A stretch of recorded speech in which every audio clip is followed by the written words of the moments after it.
Si estás en tu casa conectado, te invito a que busques tu Biblia y ábrela al libro de Apocalipsis capítulo 4. Apocalipsis capítulo 4.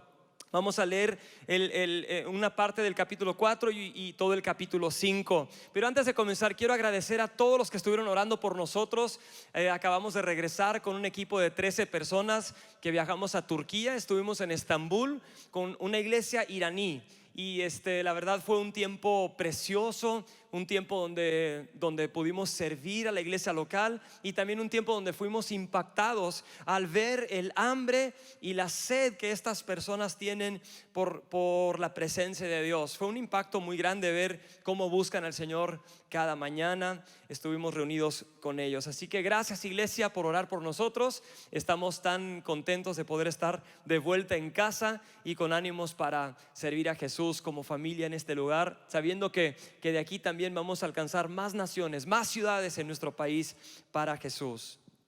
Estando en Turquía, conocimos a varias personas en la iglesia. Para dar un poco de contexto, la iglesia donde estuvimos no era una iglesia turca, era una iglesia iraní. Y muchos refugiados han salido de Irán, algunos por persecución, otros por situaciones difíciles económicas, y se han refugiado en Turquía y están esperando ya sea ser reubicados a Estados Unidos, Europa, o buscando trabajo en ese lugar.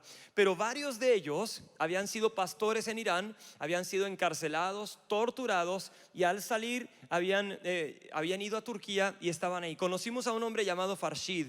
Estuvo en la cárcel como pastor, fue arrestado, y varios de sus pastores que servían con él fueron arrestados. 70 pastores, 70 líderes en un día fueron arrestados hace varios años, y él estuvo en la cárcel por 5 años, perdió todo, y al final salió de la cárcel, y más de 70 líderes en un día fueron arrestados. Pero ¿cuál fue el resultado en medio de ese tiempo difícil, en medio de esa dificultad de persecución y encarcelamiento? ¿Sabe cuál fue el resultado? La iglesia en Irán empezó a crecer, a crecer y a crecer. En la actualidad, la iglesia cristiana en Irán es la iglesia con mayor crecimiento de cualquier lugar en el mundo. La iglesia cristiana está creciendo en forma increíble, y también en este momento, en estos meses, desde marzo para acá, durante la pandemia, nos comentaba el pastor ahí en Estambul que la iglesia en Irán ha crecido a tal forma que ha explotado en crecimiento, han perdido la cuenta. Y cuando les preguntábamos, bueno, ¿a cuánto ha crecido en este tiempo de pandemia? Nos dicen, ni podemos decir porque ya perdimos la cuenta, no sabemos.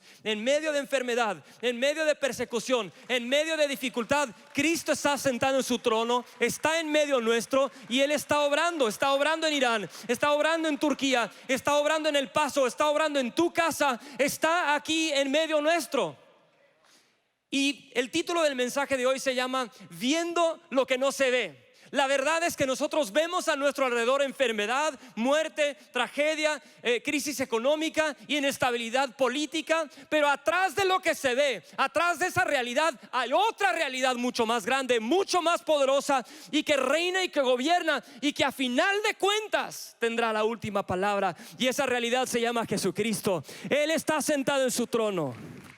Él no está muerto, Él no está en la tumba, Él no está escondido. Y puede ser que las cosas se vuelvan peor. Me gustaría decir que todo va a mejorar, todo va a salir bien, y nadie aquí va a tener problemas y ninguno más se va a enfermar. Sería una mentira. Puede ser que pasemos cosas más difíciles aún, pero la Biblia aquí nos llama a ver más allá de lo que se ve, a una realidad invisible, pero que es más poderosa que la realidad visible que estamos viendo en este momento. Para eso vamos a Apocalipsis capítulo 4 y 5. ¿Y quién escribió este libro? Lo escribió un hombre llamado Juan, el apóstol Juan, que en su juventud fue un discípulo de Jesús, caminó juntamente con Jesús. Él es el que cuando Jesús resucitó y estaba hablando con Pedro, y Pedro ve a Juan y le dice: Pedro, ¿y qué de este?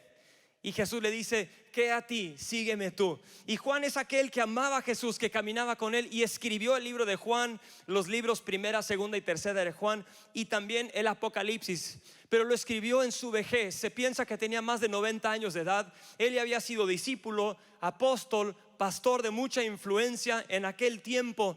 Pero las cosas se pusieron difíciles, la persecución comenzó y un emperador llamado Domiciano, se cree que fue en ese tiempo donde él fue arrestado, torturado y exiliado a una isla llamada Patmos. Patmos hoy en día está en Turquía, pero encontramos a Juan solo, atemorizado, exiliado, torturado, acusado, preocupado, desanimado, triste y en Patmos, en una isla para presos, tal como las Islas Marías en México. No hay escape, no hay salida. Habiendo sido discípulo de Jesús, predicador de la palabra, ahí está preso por su fe, solo. Y mientras está solo, está buscando al Señor, y él tiene una visión en donde en forma simbólica y figurativa, con imágenes misteriosas y hasta parecer fantásticas, Dios le da una visión de Jesucristo y de lo que Jesús está haciendo y está por hacer. Y es ahí donde llegamos al capítulo 4, después de que Jesús le dice: mira, escribe ciertas cosas a las iglesias. Vemos que él tiene una visión de Jesucristo, una visión de Dios, una visión del trono. Él está preso, torturado, acusado y solo, pero ve algo que no se puede ver con los ojos, una realidad más allá de la realidad física que está viviendo. Y dice así Apocalipsis 4:1: entonces, mientras miraba, vi una puerta abierta en el cielo, y la misma voz que había escuchado antes me habló como un toque de trompeta. La voz dijo: sube aquí y te mostraré lo que tiene que suceder después de esto. Y al instante yo estaba en el espíritu y vi un trono en el cielo y alguien sentado en él. El que estaba sentado en el trono brillaba como piedras preciosas, como el jaspe y la cornalina. El brillo de una esmeralda rodeaba el trono como un arco iris. Y vemos que había 24 ancianos orando, y delante del trono salían relámpagos y truenos. Una cosa majestuosa, una cosa gloriosa. Vemos a Dios sentado en su trono en medio de las dificultades del mundo. Él tiene una visión de Dios sentado en su trono con gloria, con majestad, con autoridad. Y en el capítulo 5, vamos a leer este capítulo y pedirle al Señor que nos ayude a ver lo que no se puede ver. Dice versículo 1 del capítulo 5. Entonces tenemos ya el escenario, a Juan viendo a Dios sentado en su trono con gloria y majestad. Pero mira lo que dice versículo 1 del capítulo 5: luego vi un rollo en la mano derecha de aquel que estaba sentado en el trono. El rollo estaba escrito por dentro y por fuera y sellado con 7 sellos. Vi a un ángel poderoso que proclamaba con fuerte voz: ¿quién es digno de romper los sellos de este rollo y abrirlo? Pero nadie en el cielo y en la tierra, ni debajo de la tierra, podía abrir el rollo y leerlo. ¿Qué es esto? Vemos a Dios en su trono con gloria y majestad, y de repente vemos a Dios en su mano derecha con un rollo que está escrito por dentro y por fuera con 7 sellos. Y hay una frustración y una tensión, porque sí, vemos a Dios con su gloria y su majestad, pero vemos un rollo con algo muy importante escrito ahí que nadie puede abrir. Y la frustración que Juan tiene al ver esto es que no hay nadie digno de abrir el rollo. Vemos en el versículo 4 donde dice: entonces comencé a llorar amargamente porque no se encontraba a nadie digno de abrir el rollo y leerlo. Pero uno de los 24 ancianos me dijo: deja de llorar. Y ahora vamos a regresar a eso en un momento. ¿Qué es lo que está pasando aquí? Vemos a Dios en su gloria, vemos a Dios con un rollo en su mano, y yo sé que nosotros tenemos cierta como precaución al acercarnos al Apocalipsis por lo fantástico que son las imágenes que vemos en este libro, pero realmente hay un mensaje para nosotros aquí escrito en forma simbólica. Ese rollo nos recuerda a un asunto legal que se llevaba a cabo en tiempos antiguos del Antiguo Testamento. Se trata de lo que se llama redención. Cuando alguien tenía una propiedad y esa propiedad, por crisis económica, una persona caía en deuda y tenía que vender esa propiedad, el título de la propiedad existía, así como los títulos de propiedad hoy en día, pero también se escribían la deuda sobre ese título y los cargos, ¿verdad? Como una hipoteca. Muchos de nosotros estamos pagando una casa, pero no es nuestra, le pertenece al banco, ¿verdad? Hay un cargo, y hasta que no se liquide esa deuda, no se nos entrega físicamente ese título de propiedad, ya esa propiedad liberada. ¿Me explico? Entonces, este es un retrato, una imagen, una foto de algo que está pasando que nos recuerda ese proceso de redención. Entonces, para que ese título de propiedad se rescatara, se tenía que encontrar, y probablemente la persona que era dueño de esa propiedad también se había vendido en esclavitud por dificultad económica. Pero ¿cómo se recuperaba eso en tiempos antiguos?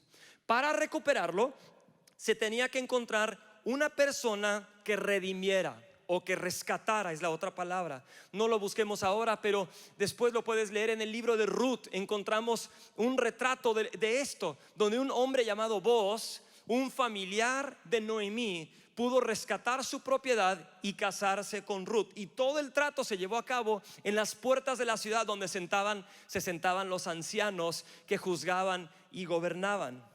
Entonces, nosotros vemos esto y probablemente no sabemos qué decía este rollo. Algunos piensan que es el mensaje de Dios, pero otros ven aquí un retrato del proceso de redención, en donde está escrito el título de la propiedad de la tierra que Dios había creado, pero que el hombre a través de su pecado se endeudó, se hizo deudor por su pecado, y la tierra cayó bajo la influencia del maligno, de Satanás, y entró plaga, entró muerte, entró guerras, entró enfermedades, entraron conflictos, entraron cosas terribles a este mundo. Y la frustración en el cielo es que hay un Dios que gobierna, pero hay una tierra que Dios le había dado al hombre, que el hombre perdió a la influencia del enemigo, que ha entrado y ha tomado en cierta forma cierta influencia. Pero el título de propiedad, Juan llora amargamente, dice: ¿dónde está el que es digno para rescatar, para redimir la tierra, para sacarnos a nosotros de esta situación tan difícil en la cual nos encontramos? Y lloraba porque no encontraba a nadie. Pero dicen: no llores, no llores, porque se ha encontrado a un redentor, uno que redimiera, uno que rescatara. Un redentor en la historia no podría ser cualquier persona, tenía que ser un familiar de sangre. Y sabes que Jesús es ese redentor para nosotros, porque siendo Dios, la Biblia dice que siendo en forma de Dios, no estimó el ser igual a Dios como cosa que aferrarse, se humilló y se hizo hombre, se hizo uno de nosotros. De hecho, la Biblia nos llama a Jesús nuestro hermano. Él se hizo hombre, tomó carne y sangre. Una persona para redimir una propiedad perdida y rescatar a una familia de la esclavitud por deuda, tenía que ser un familiar.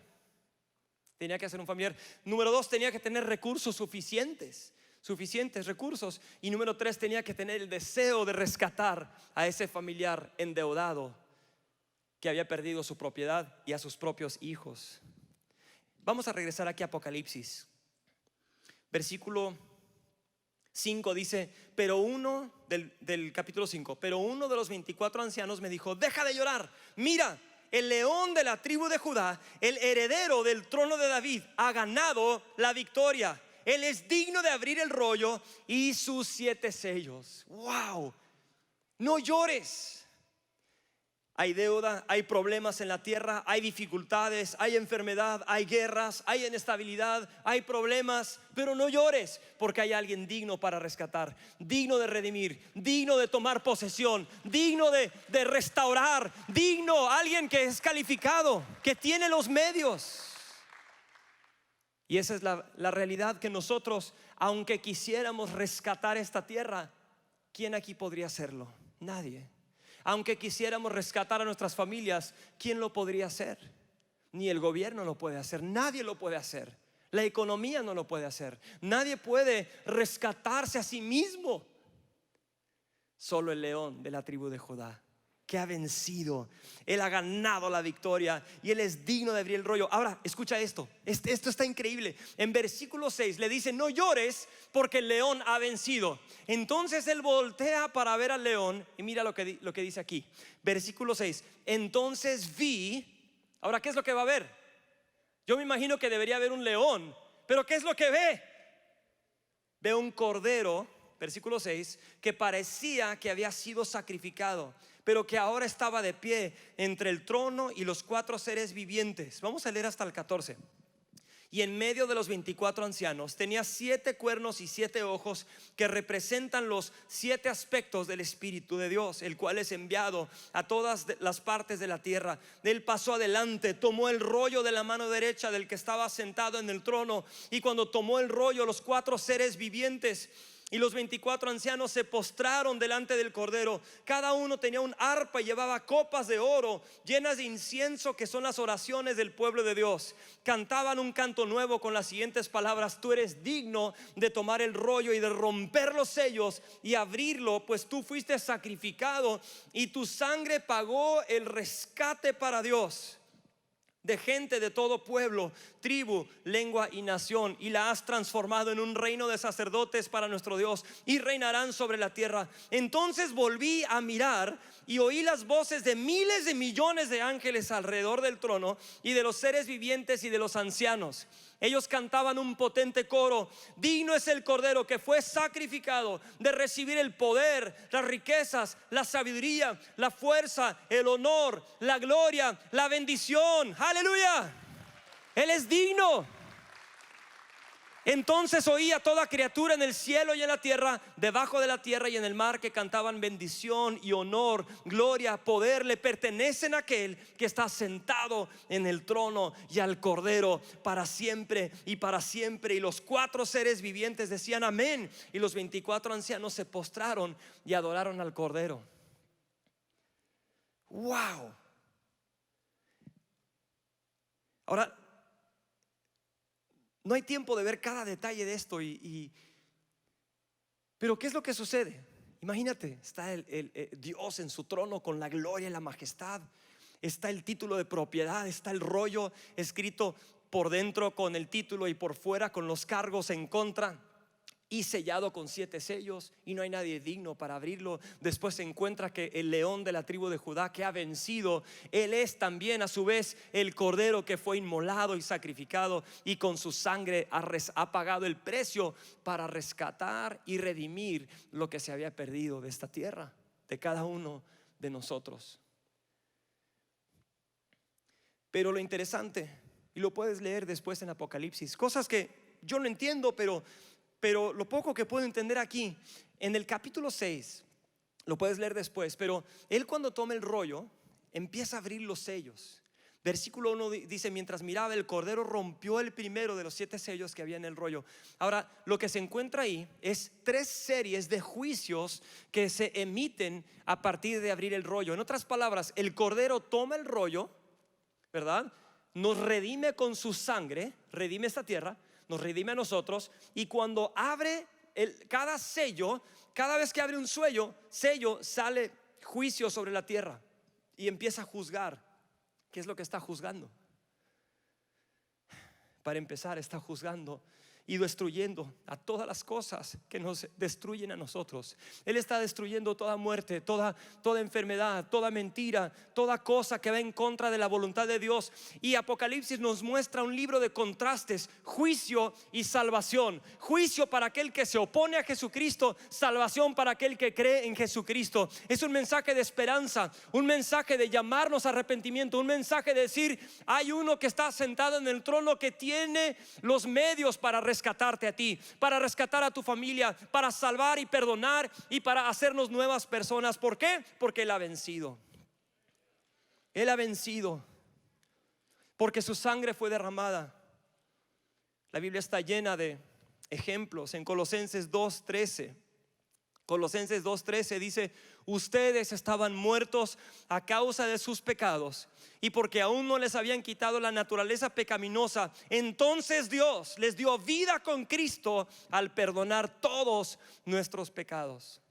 Él anuló el acta con los cargos que había en contra de nosotros y la eliminó clavándola en la cruz. De esa manera desarmó a los gobernantes y a las autoridades espirituales, los avergonzó públicamente con su victoria sobre ellos en la cruz. ¿Qué hizo Jesús por ti? ¿Qué hizo Jesús por mí? Él tomó esa acta que estaba en contra, esa acta que mencionaba: mira, fulano hizo esto, David hizo aquello, él mintió, él pensó malos pensamientos, él pecó en esta y esa manera, y él tomó esa acta, la agarró y la clavó sobre la cruz. y exhibió públicamente, y Él fue victorioso y venció sobre mis pecados, venció sobre la maldad, venció sobre todas aquellas cosas en las cuales nosotros nos hemos metido, que causan nuestra propia destrucción. ¿Hay algún agradecido aquí que Él está sentado en el trono? ¿Hay algún agradecido que a pesar de los problemas allá afuera, a pesar de las dificultades en este mundo, Él es digno y Él ha vencido y Él ha sido sacrificado? Solo Jesús podría haber hecho eso. Jesucristo ha vencido y Él es el león que ha vencido, pero al mismo tiempo Él es el cordero que fue inmolado. Él ve al león y cuando mira para verlo, ve un cordero. Siempre hay algo detrás de lo que se ve, viendo lo que no se ve. Jesucristo ha vencido al diablo. Jesucristo ha vencido la muerte. Jesucristo ha vencido el pecado. Él ha vencido la enfermedad, las acusaciones, las mentiras. Él ha vencido la culpa y no hay nada que nos pueda separar del amor de Dios. La Biblia dice en Romanos que nosotros somos más que vencedores por medio de aquel que nos amó, por medio de aquel que murió, por medio de aquel que fue sacrificado y fue exaltado hasta lo sumo. ¿Por qué? Porque Él entró a la presencia de Dios y Él tomó el rollo. Él asumió los cargos. Él liquidó la deuda. Él pagó el precio. Él fue inmolado. Dice que Él fue traspasado por nuestras rebeliones. Él fue aplastado y molido, inmolado. Él fue golpeado. Su sangre fue derramada y su sangre nos limpia de todo pecado. Su sangre habla mejores cosas que la sangre de Abel. Abel fue uno que sufrió muerte por su hermano Caín al principio en Génesis. Y Dios va y le llama cuentas a Caín, le dice: oye, la sangre de tu hermano Abel me está hablando. ¿Qué hablaba la sangre de Abel? No dice la Biblia, pero a causa de la sangre de Abel hablando, él fue condenado. Yo creo que estaba hablando la sangre de Abel, acusación, condenado, culpable, homicida. Pero la sangre de Jesús, dice la Biblia, que nos ha rociado y habla mejores cosas que la sangre de Abel. Cuando Dios te ve a ti, cuando Dios me ve a mí, cuando Dios te ve a ti, cuando Dios nos ve a nosotros, ¿qué es lo que ve? ¿Qué es lo que escucha? Sí, somos pecadores, lo hemos defraudado, hemos hecho maldades, pero todo aquel que se ha arrepentido de sus pecados, todo aquel que ha venido a los pies de Jesucristo y se ha rendido en fe a Él, ha sido rociado con la sangre del Cordero, y esa sangre habla mejores cosas que la sangre de Abel. La sangre de Abel condenó a Caín, la sangre de Jesús nos justifica a nosotros. ¿Qué habla la sangre de Jesús que está rociada sobre nosotros? Habla a la presencia del Rey y dice: perdonado, justificado, puro, santo, nuevo. Ese es Jesús. Es necesario recordar, si estás en tu casa, posiblemente estás enfermo, estás recuperándote o estás sufriendo la pérdida de un ser querido. Queremos recordarte en esta mañana que a pesar de las dificultades y a pesar de los problemas y en medio de las circunstancias, hay uno que está en su trono. Y sí, las cosas pueden ponerse peor, pero Él ha tomado el rollo, Él ha pagado el precio, Él ha vencido la maldad, Él ha vencido el pecado, Él ha vencido el enemigo y pagó un rescate por ti y por mí. Ven a Él en este día. No esperes más.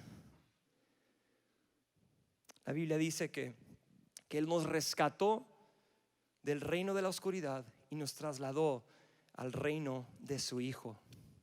Él dio su vida para liberarnos de toda clase de pecado, para limpiarnos y para hacernos su pueblo, totalmente comprometidos a hacer buenas acciones. En el libro de Job encontramos a un hombre que estaba sufriendo y sufriendo de verdad. A pesar de haber perdido a su familia, encima de eso se enfermó. Encima de eso su esposa le dice: maldice a Dios y muérete. Imagínate.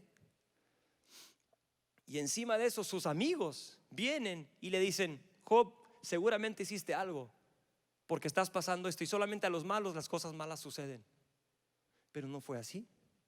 Pero en medio de su dolor, en medio de su enfermedad, en medio de su pérdida, en medio de ese tiempo tan difícil, en medio del libro, en Job 19:25, Job dice: yo sé que mi Redentor vive y un día por fin estará sobre la tierra, y después de que mi cuerpo se haya descompuesto, todavía en mi cuerpo veré a Dios, yo mismo lo veré. Puedes decir conmigo en esta mañana: yo sé que mi Redentor vive. Dile en tu casa: yo sé que mi Redentor vive. Yo sé que mi Redentor vive. Voy a pedir que a los músicos vayan pasando aquí adelante, y mientras van pasando, quiero cerrar en esta mañana con una pregunta: ¿cómo vamos a responder a Cristo Jesús, que ha tomado el rollo y pagado el precio, que ha juzgado a las cosas que nos destruyen y ha salvado a todo aquel que pone su fe en Él y se arrepiente de sus pecados? ¿Qué haremos? ¿Cómo responderemos en esta mañana ante la noticia de ver lo que no se puede ver con los ojos? De que a pesar de los problemas en nuestra ciudad y en nuestro país y en las naciones, Él está sentado y Él ha vencido y Él fue sacrificado. Aleluya. ¿Cómo vamos a responder? Quiero dejarte 3 cosas en esta mañana al cerrar. ¿Cómo vamos a responder ante lo que vemos y lo que Él es detrás de lo que se ve en este mundo? Número 1, respondamos en fe. Aquí este capítulo vez tras vez dice: yo vi al Señor, yo vi el cielo abierto, yo miré al Cordero, yo miré al León, yo vi esta adoración, vi aquello. Eso habla de fe. Fe es la convicción de lo que no se ve con nuestros ojos físicos. ¿Podrías regresar a casa en medio de la dificultad y decir: yo le creo a Jesús? No lo puedo ver, pero Él está ahí. No lo puedo percibir con mis ojos, pero Él está ahí, y Él es mi Redentor, y yo lo veré algún día, y Él estará con mi familia, y Él me ha rescatado y he pagado. Vamos a mirarlo en fe. Número 2, ahí también dice que en el trono había copas. En el 5:8 dice que había copas llenas de llenas de incienso, que eran las oraciones de los santos. ¿Qué vamos a hacer mientras el mundo sigue en aflicción? Vamos a clamar a Dios en oración, al que vive por los siglos, en fe, orando: Señor, mueve tu mano, muévete. Y número 3, ¿qué es lo que vemos en este capítulo 5? Cuando ven al Cordero, cuando ven al inmolado, empiezan a adorar: digno, digno, digno es aquel, digno, y empiezan a adorar. Nosotros como creyentes en Cristo Jesús, ¿cómo vamos a responder ante la crisis? Vamos a responder creyéndole a Cristo Jesús, porque Él es nuestra esperanza. Vamos a responder clamando a Él todos los días, porque aunque no veamos la respuesta inmediata, Él sí responde a nuestras oraciones. Y vamos a adorarle, pase lo que pase, venga lo que venga. Él es digno de nuestra adoración. Vamos a exaltarle. Pongámonos de pie en esta mañana y vamos a levantar nuestras manos y adorar al que vive por los siglos de los siglos, al que está sentado sobre su trono. Y yo quiero en este momento animarte e invitarte a que lo adores con todo tu corazón. Y no sé lo que estás pasando, yo no sé lo que estás viviendo en tu vida en este momento, no sé qué es lo que estás cargando en tu corazón, pero una cosa sí sé: que Jesucristo está vivo y Él está reinando y gobernando. Créele a Él, adórale a Él en este momento. Vamos a adorarle un momento.